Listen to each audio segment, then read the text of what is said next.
নমস্কার বন্ধুরা, প্রিয়াঙ্কা নিউ রেসিপিতে আজকে আলু দিয়ে টাকি মাছের ঝোল রেসিপি হবে। তার জন্য টাকি মাছ কেটে নিব, এইভাবে ছাই দিয়ে ধরে নিব।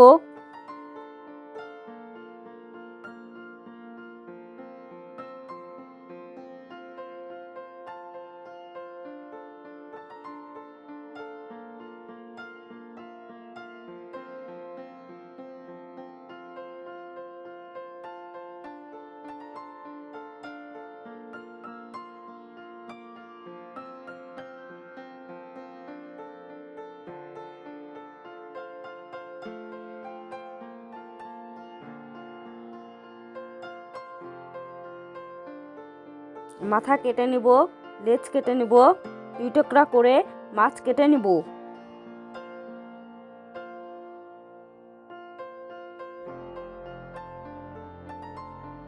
মাছ কাটা হয়ে গেছে, চলুন কলপারে নিয়ে যাই, ধুয়ে নেব 4-5 বার করে।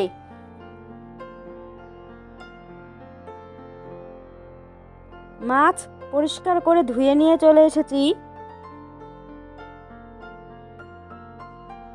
2 চামচ লবণ দিয়ে দিলাম, 1 চামচ হলুদ দিয়ে দিলাম, ভালো করে মেখে নিব।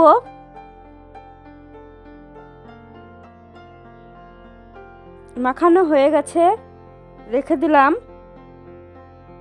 এখানে আলু গোল গোল করে কেটে নিয়েছি।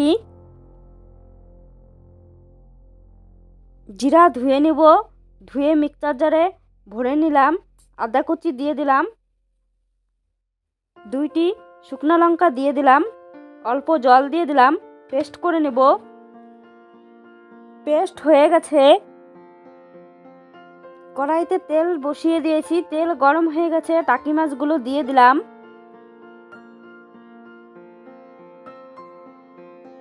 এইভাবে উল্টে দিলাম, এইভাবে উল্টে পাল্টে 10 মিনিট ভেজে নিব। ভাজা হয়ে গেছে, নামিয়ে নিলাম।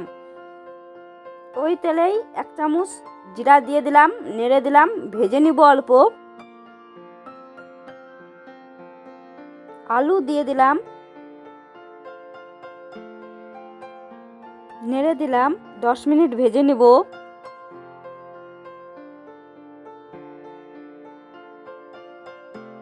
লাল করে ভেজে নিয়েছি। এখন পেস্ট করে রাখা মশলা দিয়ে দিলাম,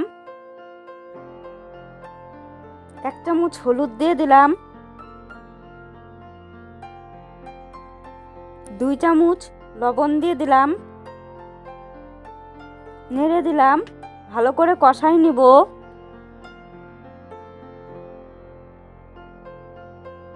কষানো হয়ে গেছে, জল দিয়ে দিলাম, নেড়ে দিলাম, 15 মিনিট ফুটিয়ে নিব।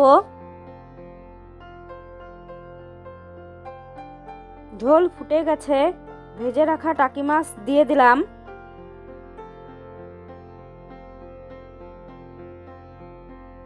নেড়ে দিলাম, হয়ে গেল আলু দিয়ে টাকি মাছের ঝোল। ভালো লাগে একটি লাইক, কমেন্ট, সাবস্ক্রাইব করবেন।